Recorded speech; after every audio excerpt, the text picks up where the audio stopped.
Taas ang kamay. Kaya wala. Kay Jesus Christ yun na nakakilala. Hindi nyo kilala, bakit isang kamay nakataas sa'yo? Si Jesus ang sinasabi ko. Taas ang kamay ng nakakilala. Balakpakan niyo. I'm the third son. Sa first family po ako. 6 kami magkakapatid. Pero nung tumagal, dumami po kami. Hindi naman lihim niya. No? Kami naging 17. Kunti lang. Bali 18. 18 may adopted na isa. Bago nagka-baby si Shasha sa tatay ko, nag-ampun muna sila. So by the blood, 17 kami, isang adopted 18. And every time nagtitestify ako, lagi ko po pinagyayabang ang nanay ko. Kasi po ako mahal na mahal ko po ang nanay. Sobrang love ko si mami ko. Ang dati ko, bata ako, lagi ko nadidinig yung sinasabihan ko ng tatay ko, ikaw pa naman ang junior ko. Kasi mami ko, kahit saan pumunta, nakabuntot ako. Pag nasa kusina ako. Pag naglalaba nanay ko, nakikila pa rin ako. And di na rin ako mahiya sa inyo, I belong to a broken family. At the age of 7, 8, maaari po naghiwalay ang aking mga magulang. At ako rin ang witness. Witness kasi lagi nakabuntot sa nanay. Bata po ako, nag-uusap ang mami ko at dati ko. Pag natinig ko na tumaas ang boses ng dati ko, alam niyo gagawin ko? Tatakbo na ako kagad sa mami ko para yakusin ang mami ko. Kasi alam ko nakasunod. Kasi mami ko mga natuwiran tama naman ang mga natuwiran. Mamaya ko tinapagbuhatan ng kamay ang mami ko. Lagi may black and blue. Wala namang magawa. Bata ako kung di umiyak. Di ako sinang nanay. Naalala ko isang umaga, nakita ko ang namin ko tumatakbo. Kasi gabi nag-away sila Tapos umaga, tumatakbo mami ko. May dalang bunting.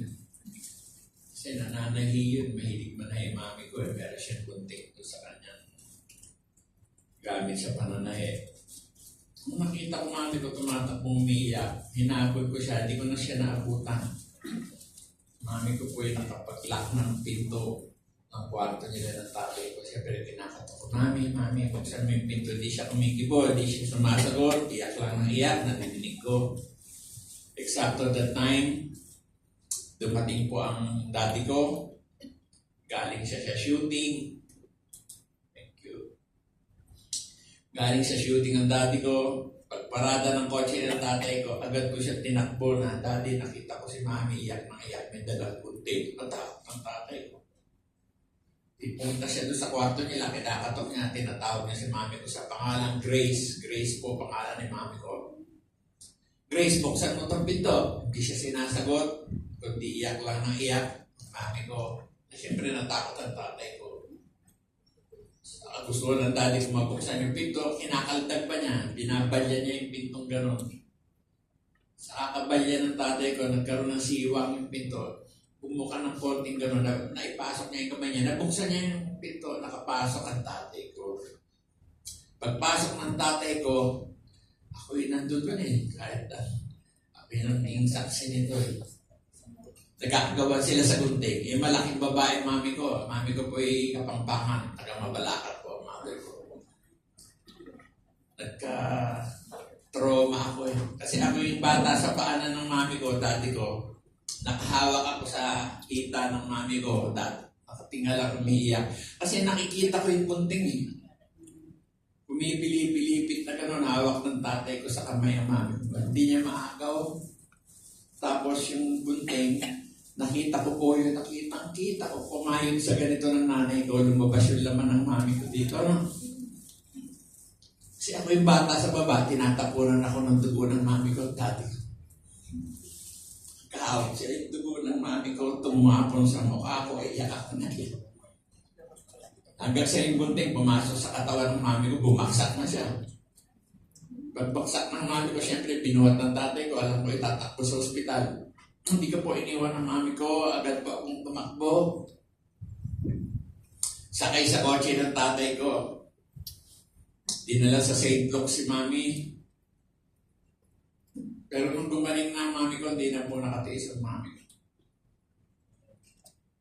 Nakita ko nakaduster siya eh. Nakasinyelas lang mami ko. Naglalakad, palabas ng bahay. Siyempre, tinakbo ko si mami. Sabi ko, mami, saan ka pupunta? Hindi siya kumikibo. Lakad siya ng lakad. Hindi pinibitawan yung kamay. Sunod lang ako ng sunod sa paglalakad ng mami ko. Ang bahay ng tatay ko sa Quezon City po, sa La Loma. Doon po ay may squatter area doon. Marami akong kalarong bata dyan. Bata po ako, mahilig po ako makipagkaibigan sa mga taga-squatter ko. No? Doon ako sinusundo ng mami ko kapag hapon. Kaya ako naman, lakad lang ng lakad mami ko. Ako naman, naisip ko yung mga kalaro ko doon sa sinasabi kong squatter area. Doon ko nadala si mami ko.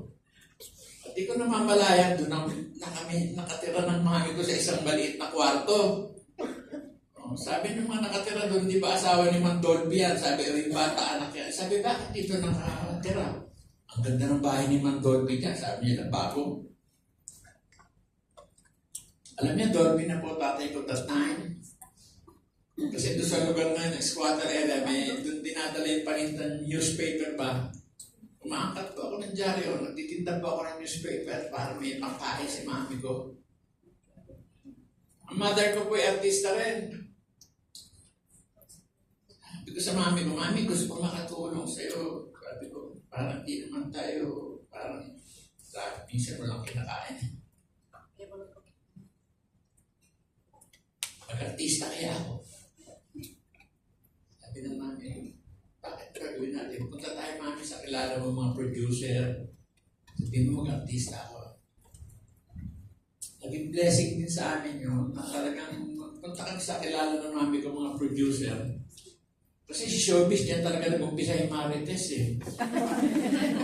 Marites. Kasi alam kagad ng mga producer na hiwalay ng mami ko dati. Pero nakapabor sa amin ng mami ko yun. Siguro si Patya, awa sa mother ko, kinuha ko ako. Bata po ako, child actor po ako. Marami ako naging pelikula, bata po ako. Napagpala kami ni mami ko from squatter area, nakalipat kami ng apartment, up and down. Nakabili ng mga kasangkapan, appliances, nakabili ng kotse, bata pa ako. Na-bless kami ni mami ko.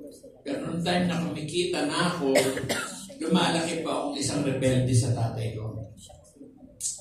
Galit po ako sa father ko that time. Kasi yung hindi niya kami hanapin ni mami ko kung nasaan na kami. Pero in fairness sa father ko, mabait din ang tatay ko. Kahit iwalay sila ni mami, wala naman bigig yun. Nagputos sa driver, padala ng pera. Hindi naman yung pera ng tatay ko ang kailangan. Bata pa ako, hinahanap ko kalina ng magulang ko. Kahit sa mga magulang na naririto, yung lagi yung sinasabi, binigyan ko naman ng pera. Binili ko naman ng bagong cellphone. Hindi naman yan ang kailangan ng mga anak ko. Tamang pagkalina dapat sa mga kasi nga, pinadalan mo nga ng pera, cellphone bago. Alam mo kaya napapanood niya sa cellphone. Ang bata ngayon napapalitan ng attitude dahil sa cellphone. Ang bata nung araw, pwede mo utusan hugasan ng pinagkainan. Ngayon, ang bata ngayon, utusan mo. Pwede?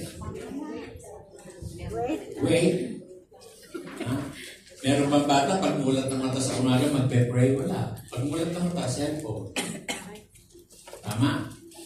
At naiiba ugali, naiiba attitude. Natututong lumaban, sumagot. Hindi naman masama, cellphone. Kung mababantay, yun talagang ginagamit lang sa pag-aaral, di ba? Ako rin, nung nag-aartista ako, dumami pagkata ko eh. Kasi sa pagka-artista, madaling kumita, arte. Pera ka na. Dumami pagkata ko, may pera na eh.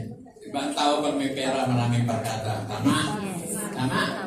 Kalatikin mo yung katabi mo, tanongin mo kung may pera siya. Wala akong pera, iyo ko sa'yo. Diba? Oo, totoo yun. Dumami barkada ko eh. At doon ako napasok sa lahat ng klase ng bisyo na umpisa ako. Sigarilyo, alak, drugs. Lahat ng kasalanan nasa akin. Sabi ko napatawad pa kaya ako ng Panginoon sa dami ng kasalanan ko. Pero grabe. Sabi nga kasi bulaman daw ng dugo ang kasalanan ng tao, kayang paputin ito na parang Amen. Hindi po ba sa drugs ang ginagamit ko? Ako po ang ginagamit ko drugs, opio po, heroin po. May pera eh. Powder yun. Muna ako, nilalagay ko lang sa sigarilyo, iniinit. Pero tumagal, parang sandali na lang ang tama. Sabi nung binibilihan ko, gusto mo mas masarap. Sabi ko, paano ba yun? Diretso, sinutin mo sa ilong dahil bulbos yan. Sinimot ko naman. Wow! Heaven! Grabe, no, sa ilong ko na ginagamit. Pero ang tapang yun. Nagtakot ako nung makita ko na yung mukha ko sa salamin. Alam mo, ginawa ng... Ang tawag sa opio, sa heroin, boboy. Noong time na gumagamit kami. Nung sinisingot ko na sa ilong, nung makita ko na yung mukha ko sa lamin, ganun katapang yung gamot, nakita ko yung balat ko sa mukha, tuklap-tuklap na para ako naagnas. Tapos yung ilong ko nagnanana, nauupot, kinakain ng gamot. Natakot ako, makita ako ni mami ko, ganun na ang aking itsura. Bumili na ba ako na syringe? Regilya. Nag-start na ako mag-inject sa muscle, sa laman lang. Tumagal, lumakas ang dosage. I consume parang 60 packs a day. Kaya ko isaksak sa laman ko araw-araw si Sentang Palo. Pero ganun din, parang sandali na lang ang epekto. 30 minutes, tira na naman ako. 30 minutes, tira na naman. Magkano ako ng mas malakas sa tama. Mami, pwede na ako lapitan. Paparito ko sa needle marks ko dito. Parang release ng trend. Natutunan ako mag-exercise agad. Na-addict ako. Nababayaan ko na ang work ko, nag-drugs. And this morning, share ko rin sa inyo, family ko, mami ko, daddy ko, mga kapatid ko. Kasi kami magkakapatid ay pinalaki ng tatay ko, mga Katoliko. Lahat naman tayo Katoliko, di po ba? Sino Katoliko? Dating Katoliko. Naririto po ako, di po naman para sabihin na magpalit tayo relihiyon. Ang dalangin pa lang sa Lord, tayo lahat magkaroon ng tamang relasyon. Hindi po tayo malilitas ng religion. Ang bahay ng dati ko may chapel. Every 6 in the afternoon, we pray the Holy Rosary. Every Sunday, hindi nag-work ang tatay ko. Tumatanggap ng trabaho ang tatay ko. Priority kay Dolby, first thing in the morning of Sunday, we go to church. Bago kami ipasyal, ipanood ng sine, ipamili ng damit. Ako rin, naging palasimba pa ako. Pero pag nagsisimba ako, hindi naman ako nakikinig sa pare. Maghanap lang ako ng magagandang chicks to. Hindi ako nagsisimba lang siya. Likot naman ako sa loob ng simbahan. Diba? Tapos dahan-dahan. Wala pa cellphone noon eh. Dahan-dahan akong papalapit. Sa nakita ko. Sa nakatabi ko, hello. What's your name? Pwede ba mahingi telephone number mo? Pwede ba kita mahatid sa inyo, mami? Pwede ba kita tawagan sa inyo? Gusto ko yung pare matapos tingnan ng sermon ng pare. Bakit? Kasi magsasabong pa ako. Ganun ang buhay ko yung sinasabi ko, walang tamang relasyon. Nagsisimba, pero paglabas, mura ng mura, inom ng inom, sugal ng sugal. Ganun ang buhay ko naman. Di kagaya ngayon, ako'y makakilala sa Lord, paliligo lang ako eh. Dapat kayo rin ganito. Ilang tubig na pang paligo nyo, dapat kayo pinagpapasalamat sa Panginoon niya. Amen. Huwag kayo libus ng buhos, baka pasukin kayo ng lamig. Totoo ako, bago maligo, Lord, thank you sa tubig na to, magdulot ng ginawa sa katawan ko to, kalakasan. Diba? Sa gabi, pag matutulog ka, huwag paghiga mo, tulog ka na kagad ha. Kasi baka dumiretso. Hello? Hindi niya hawak ang buhay niyo. Kausap ko nga ngayon, bukas wala na pala. Diba? Ako bago matulog, upo muna ako sa gilid ng kama ko. Tapos babalikan ko yung ginawa ko, pilit kong nire-recall lahat yung ginawa ko mula nung umaga na gising ako. Lord, thank you sa maghapon, iningatan mo ako, proteksyonan mo na ako, Lord, pinakain mo ako, salamat. Binigyan mo ako ng favor sa mga taong dapat kong kausapin. Tapos pwede ka na magbilin. Pwede kayo magbilin sa Lord. Huwag niyo kalimutan niya. Lord, pasamahan mo ako sa mga anghel mo sa aking pamamahinga. Masarap na pagtulog lamang ang maranasan ko. Masilaya ko ang bagong araw ng bukas, punong-puno ng pag-asa, punong-puno ng kagalakan, nagmumula sa'yo. Pwede kayo magbiling sa Lord. Kaya yung pag masarap yung nagbiling ka sa Lord, pag-isip mo, parang binigyan mo sa Kanya. Pati kakainin, salamat sa biyaya. Pray nyo rin ng mga pastor, mga kilala niya, mga lingkod ng Diyos. Pray nyo rin sa Lord. Pati pamilya niya. Walang makapasok sa mga tahanan namin ng masamang loob. Yes. Walang makatapong virus, sakit. Marami tayong pwede ipag-pray sa Lord. Amen? Oo. Ikinig naman si Lord sa atin, lalo sa mga anak niya. Ako yung anak ni Dolby, 1980, nalagay ko sa newspaper. Ako yung anak ni Dolby na nasakot sa kasong arson with multiple homicide. Alam yung kaso ko na yun, bahay na nasunog, 6 na tao namatay dito. Bahay po nila Big De Rosario ito ng Viva Films.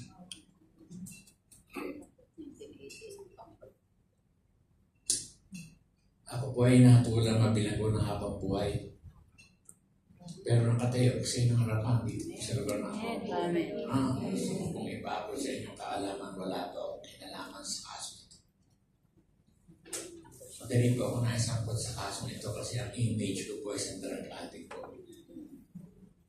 So kung tindo po, ang dami kong kasama dyan, talagang wala rin mga kasalanan. Dala ng kahirapan, ang malungkot doon gumagamit. Kasi sa bansang Pilipinas, hindi na sa Pilipinas. Pag sinabing adik yan ang gumawa. Ako'y nahatulan ng reclusion perpetua, dinala sa Muntinlupa. Pero may purpose talaga ang Lord sa buhay natin. Kaya nakakaalam niya. Nung galing ako sa Muntinlupa, alam niyo doon na nag-umpisa yung galit ko sa Diyos. Bumibiyaya ako, nakasakay sa BJMP, nakaposas ako. Galit na galit ako sa isip ko. Sabi ko, hindi totoo may Diyos. Tapos sinusumbatan ko siya. Nagro-rosaryo ako araw-araw. Nagsisimba. Namamanata. Iboto ako ng Nazareno ng Quiapo. Talagang Diyos ka sa akin. Bumibiyay galit na galit ako. Alam mo, wala akong kinalaman sa kaso nito. Bakit kailangan mahatulan ako na habang buhay ng pagkabilang? Hindi ka totoo Diyos. At mula ngayon sabi ko, hindi na ako naniniwala may Diyos. Tapos tumuturo ako sa kunahan. Sabi ko, pagdating ko dyan, ibig sabihin, papunta ako Muntinlupa eh. Pagdating ko dyan, pagdating ko sa Muntinlupa, sabi ko, magloloko na rin ako. Ganito lang naman pala kwenta ng buhay ko siya sa akin. Pagdating ko ng Muntinlupa, grabe. Kakayak ko sa Muntinlupa. Totoo po yun. Mga napanood natin sa TV, sa news, totoo po yun. Experience ko po yun. Ang preso, ang bilanggo, basta't may pera, lahat ng klase ng alak, pwede mo mabili ito. May state side na, basta't may budget ka. Lahat ng suka, nandun. Lahat ng drugs, nandun. Mula marijuana, hanggang shabu. Ang shabu nga, pinapautang, hindi ko bayad. Ganun karami ang shabu sa loob. Pwede mo utangin. Basta Lunes hanggang Sabado, open ang utang ng drugs, ng shabu. Basta linggo bayad. Ang problema, pag hindi ka nakabayad, grabe, lalaki ng pamalo eh. Pag uwi ng dalaw, magro-roll call lang, haba ng listahan, mga may utang. Ikaw mo pinado ka, bayad na, linggo-linggo hanggang di ka nakakabayad. Babae, daming babae ron. Pag Sunday, ganitong araw, grabe. Sabi ko, masahod pa sa laya. Kaya ako sinabing masahod pa sa laya, kasi sa laya may huli ka eh. Ito paano ko mahuli? Diba? Totoo yun eh. Sa laya may huli ka. Nasa laya ka. Ito paano ko mahuli? May gwardiya pa nga eh. Diba? Pati gwardiya kasama namin gumamit. Talaga yung tsura ng mga gwardiya sa Blibit. Mas adik pa sa amin. Pampayan. Isang bulak lang, baksa. Kasama ako sa takbo ng bilangguan, naging worse ang buhay ko sa kulungan. Wala akong ginawa kundi uminom, magsugal, magshabu. Tatlong kahang Marlboro nga ako araw-araw. Diba? Hindi ka naman makakain sa shabu. Tatak nga ako, ba't gusto gamitin yung shabu? Di siya makatulog, di siya makakain. Diba? Gabing-gabi, naglalaba. Diba? magtititigan. Sabi, papatayin ako niya. Grabe. Naging worse ang buhay ko sa Bilibid. Alam niyo, naranasan ko sa Muntinlupa. Sa Shabu, ako ay 2 linggong hindi natutulog. Grabe nung nakita ko yung sarili ko sa alamin. Ang payat ko, para akong bungo. Mahaba ng palpas ko. Pero salamat sa Lord. Totoo yung salita niya, Mateo 11:28, kung lugha ka ng napapagal, nabibigat at para sa mga pasanin, bigay mo na sa akin yan. Bibigyan kita ng kapahingan. Alam niyo, nung umiyak ako kay Lord, nakita ko yung sarili ko. Panginoon, tulungan mo po ako. Una sa lahat, humihingi ako ng tawad sa inyo. Kung nawalan ako ng paniniwala sa inyo, hindi pa tama. Talagang ugnayan kay Lord. Pero sabi ko, dahil nagalit nga ako sa Diyos, sabi ko, patawarin mo ako. Kung nawalan ako ng paniniwala sa inyo, tulungan mo po ako, hindi ko na po kaya. Alisin mo po ako sa vision na ito. Makauwi na ako at makapiling ang mga anak ko. Kasi nung mga sentensya na ang bunso ko ay 4 na buwan pa lang.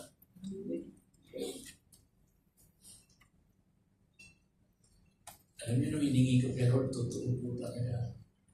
Napakabuti ng Diyos sa akin. Doon ako unti-unti nakaiwas sa mga kasama ko. Natuto akong tumangki. Dati hindi ako marunong tumangki. Makakita lang ako ng siya po. Sige, magkautang-utang ako. Pero pag dumating yung mga kasama ko, sabi, gamit tayo ko. Sabi, may dala ako dito, nanalo ako sa sugal kagabi. Alam niyo, sagot ko, nagugulat din sila. Sabi ko, maglinis pa ako ng kwarto. Pagligpit ng gamit, gagawa pa ako ng sulat sa tatay ko. Lahat ng klase ng pamamaraan sa tulong ng Panginoon Diyos, sinagawa ko. At alam niyo, mga kapatid, na pagkakunti-kunti nakaiwas sa mga kasama. Natuto ko umiwas sa mga kasama ko. At napakaganda ng binasa ng scripture kanina, alam niyo.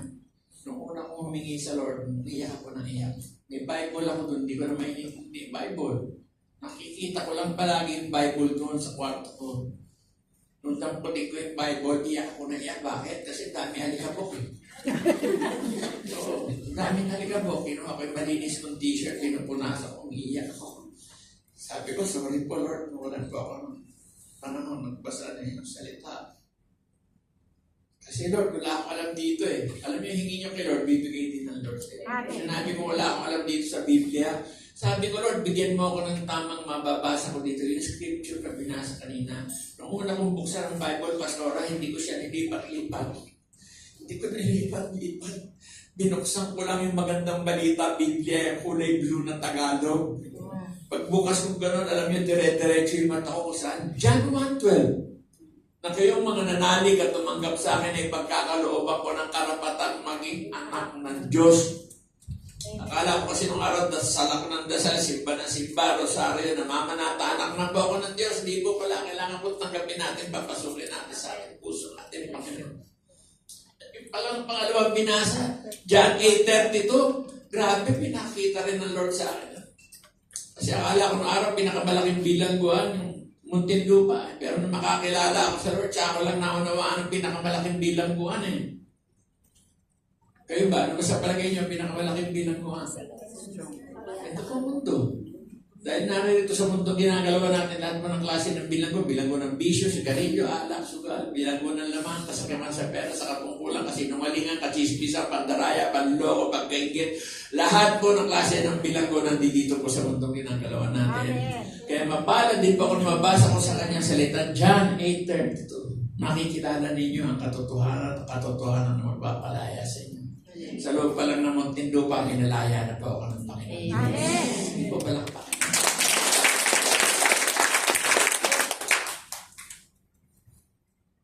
Pero hindi pa na natapos, tingin kayo sa akin, mga kapatid. Hindi kasi madali mag-born again. Hindi madali. Kasi sabi ng iba, siguro pag nag-born again ako, wala nang problema. Hindi po. The more tayo na malapit sa Lord, the more na may dumadating ng mga trials. Sabi nga, may mararanasan tayong mapagsubok, trial sa buhay, na pinahintulutan ng Lord nangyari sa iyo, hindi para magdusa ka. Amen. Pinahintulutan ng Lord na maranasan mo ang mga pagsubok na yan para lalo kang magtiwala. Amen. Na may magagawa ang Diyos sa buhay mo. Amen. Amen. Kasi mahal mo na po ang December 1997, dumating doon sa kulungan yung asawa ko. Hindi para dumalaw. Hindi para magpaalam, mag-aasawa ng iba. Amen.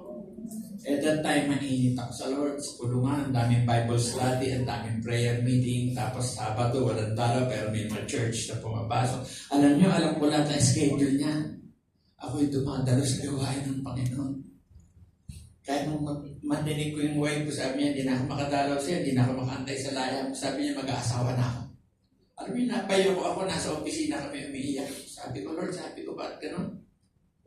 Kailan ako nakakilala sa inyo, tsaka pa dumating sa buhay ko to. Pero mabuti po ang Panginoon Diyos. Mabuti po ang Panginoon Diyos. Nung tinatanong ko siya na kayo ko ako, alam niyo, nag-reman. Pinaalala agad ng Lord sa akin yung nabasa ko sa kanyang salita. Nasulat po sa unang Korinto 10:13.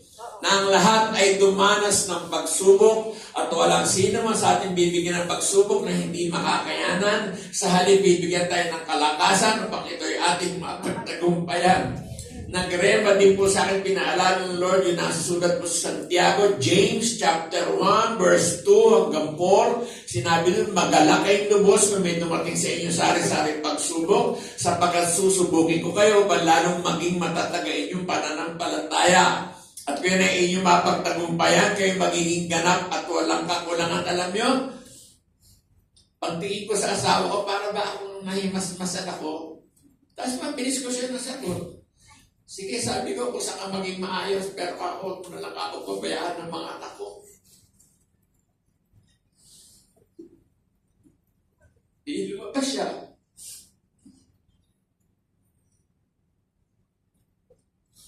Naawa ako doon sa panganay kong anak eh. Kasi pag namagdalaw yung anak ko, nagsusumbong, Daddy, alam mo ba si Mami may kinakasamang pulis? Ako naman, dinidedma ko yung anak ko kasi alam ko na eh. Kasi graduating yung panganay ko noon eh. Ayaw ko maapektuhan yung pag-aaral niya. Habang nagsusumbong yung anak ko, ako naman ko na nagbibisi-bisihan ako. Kaya may kinakalikot, may ginagawa. Tapos yung anak ko na yun nakawa ko sa pangalan. Hindi ko sinasabi sa kanya na nagsabi na sa akin, Mami. Magaling po na basketball player yun, anak ko. Kaya tuwing dadalaw sa akin yun, sigurado yung bago uwi, mag-basketball muna yun. Dami magaling na player sa kulungan eh. Sabihin niyo sa akin, paglalaro na siya, tatawagin ko yung mga kakosa kong magaling na player. Ako ingatan niyo, anak ko maglalaro. Opo. Magkasize kami ng paa eh. Dati maglalaro na ako, pero ng rubber mo, Dad. Sabi ko na dyan sa ilalim po mo. Alam niyo, eksakto nung magpapalit ng rubber yung anak ko. Alam niyo, napatingin ako bigla sa paa ng anak ko. Nakita ko po yung anak ko ng balisong. Yung panaksak. Nahulog na gano'n sa medyas niya. Alam niya, nakita ko. Sinisipa pa nga niya patalikod para maitago. Sinisip. Sabi ko, huwag mo sipa. Nakita ko. May dala kang balisong ako. Ako buti hindi ka nakapkapan sa gate, kundi nakulong ka na rin dito. Galit ako sa balik ka na. Dali mo nga sa akin yung balisong na. Naawa po ako sa anak ko na lumapit. Alam niyo kung bakit. Niyakap niya ako, nanginginig siya habang yung balisong. Sabi ko, saan mo ba gagamitin niya? Alam niyo, natakot ako magsalita. Anak ko, sabi niya, Daddy, magpaalam sana ako. Sabi niya, papatayin ko si Mami tsaka yung pulis. Alam niyo, natakot ko ako kasi nakakulong ako. Hindi ko naman makokontrol yung panganay ko. Iyak ako sa iyak ako, naiyak ka na. Sabi ko, huwag mo gawin niya. Sabi ko, lalaya ako dito. At may paglabas ko rito. Sabi niya, Daddy, habang buhay na sintensya mo, kaya nang pakita makasama. Sabi niya, sabi ko, magtiwala tayo sa Panginoon na napalalayain ako ng Panginoon dito. Pinalik ko yan ako sa labas. Susubong pa yan ako. Salbahin daw kasi yung pulis. Bakit ka ako? Kakain kami ng mga kapatid ko dati. Paulam ko sa mga kapatid ko. Minsan toyo lang eh. Pero merong ulam, hindi ko pwede pakilaman. Kaya papagalitan daw siya ng pulis. Tapos sa umaga, papasok na yung mga kapatid ko. Paliliguan ko dati, tubig lang. Pero may sabon naman, hindi ko rin pwede gamitin yung sabon. Papagalitan daw siya. Ako gawa ako sa pangalan ko. Iyakap ko ilan ako. Sabi ko, iyak mo, sabi ko, lalaya ako dito. Tayo yung paglabas ko rito. Inad ko yan ako, pero nang pabalik ako ng brigada ako, aminin ko sa inyo, alam ko rin na naman ako nagkasala sa Lord. Nagkasala po talaga ako. Sabi ko, sorry po Lord, hindi pa ako nangangako sa inyo. Pero talaga sinabi ko na mga oras na yun, nakapag-lumaya ako dito, sabi ko, papatayin ko ito asawa. Galit ako. Papatayin ko ito. Pero hindi pinintulutan ko ng Lord sa aking buhay dahil totoo ang pangako niya sa aking salita. Philippians chapter 1 verse 6 na ang lahat ng naampisa ko siya, tatapusin ko ito, sabi ko. Alam niyo na manghabo ako sa Lord. December 1997, nagpaalam ang asawa ko. Wala pang isang taon, habang buhay ko ang sentensya ko eh. Ang inisip ko, doon ako tatanda, doon ako mamatay. Pero wala pang isang taon. 97 December siya nagpaalam. September of 1998 po, tinawagan po ako ng laya. Amen. Dumating po ang release order ko. Pero nung dumating ang release order ko, nabaliktad naman lahat sa buhay ko. Ayoko na lumaya. Opo, natatakot po ako makalabas kasi baka mapatay ko asawa ko. Makadisgrasya lang ako ng tao. Pero sabi ko sa Lord, Lord, kung talagang kalooban mong makalaya ako, sa paglaya ko, Panginoon, bigyan mo ako ng tamang taong makakasama dahil gusto kong patuloy ng kapaglingkod sa iyo. Amen.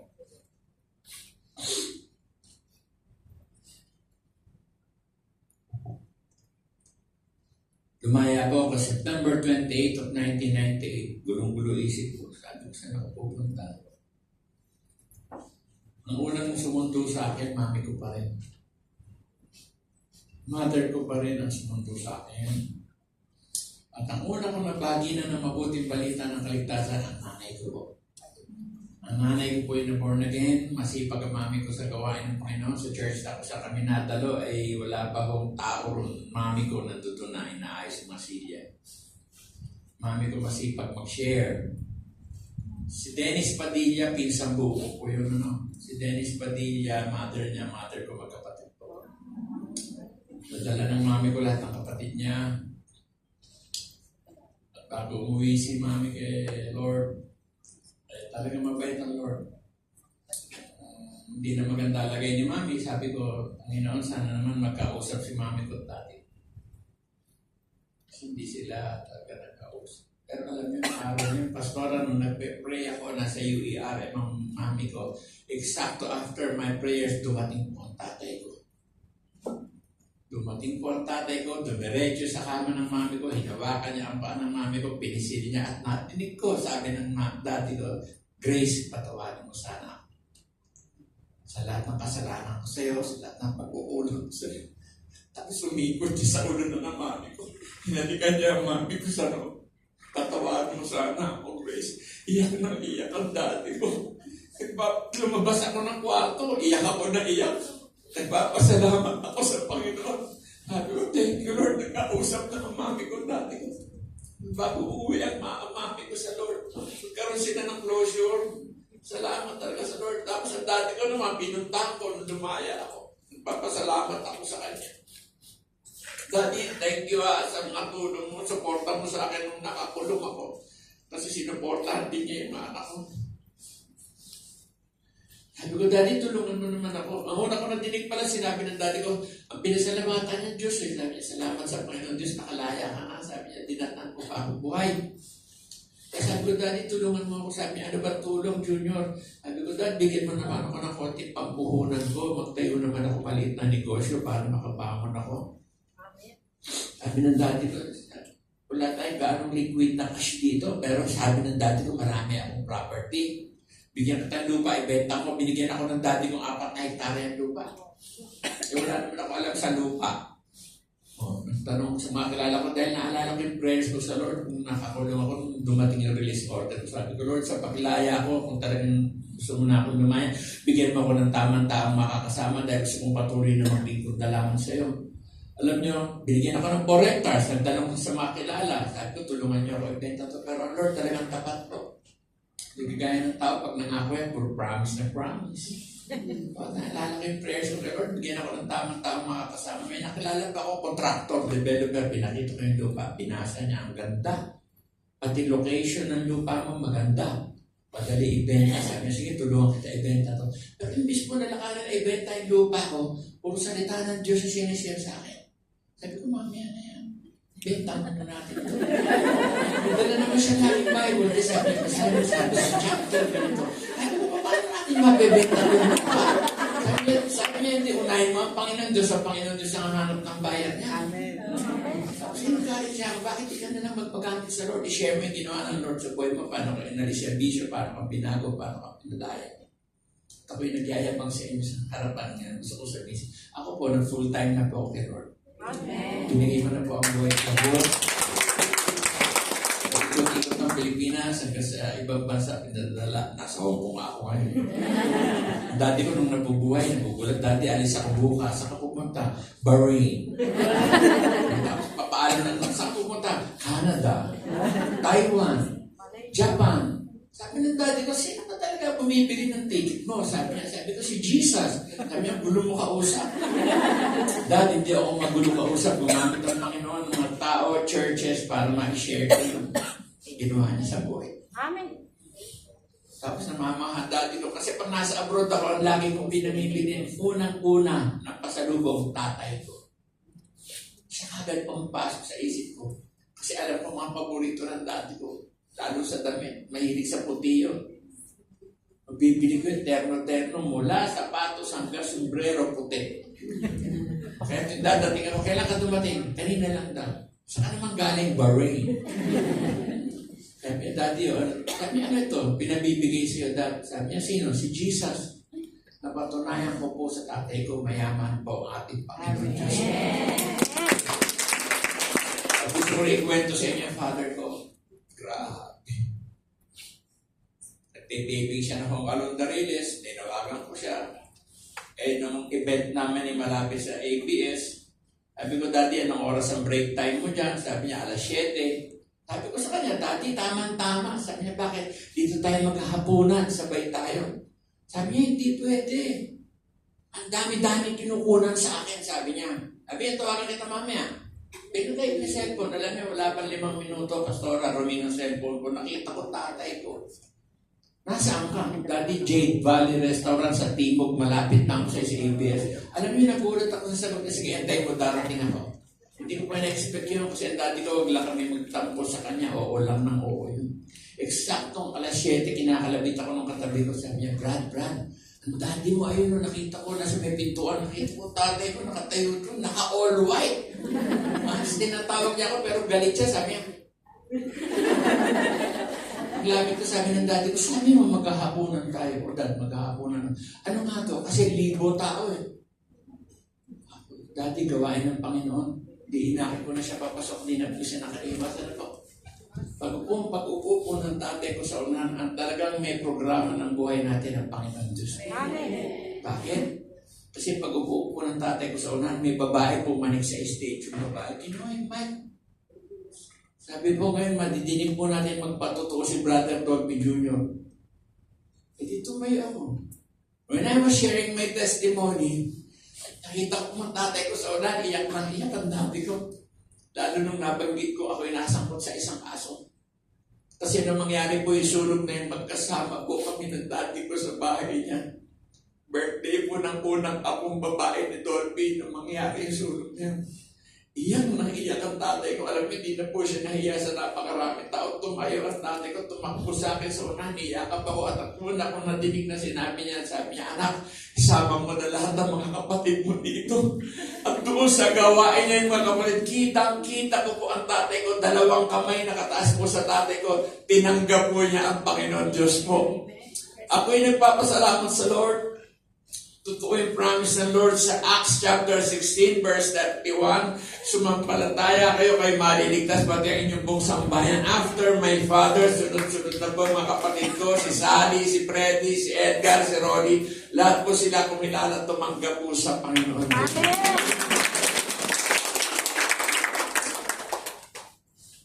Pray lang din ang family niyo.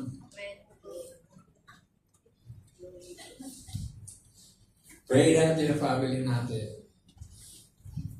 Ito tayong usawa ng dalangin. No? Kasi, bawa, last Christmas, busy kayo. Nang pariregaluhan ng Christmas, busy ang tao, di ba? Pero tayo ba, naisip natin pag Christmas, anong pinakamagandang handog mo sa Lord? Pero may tao naisip niya kung anong prepare niya ng handog sa Lord. Bagay wala naman tayong nasa kanya naman lahat. Pero tayo pwede ibigay sa Lord.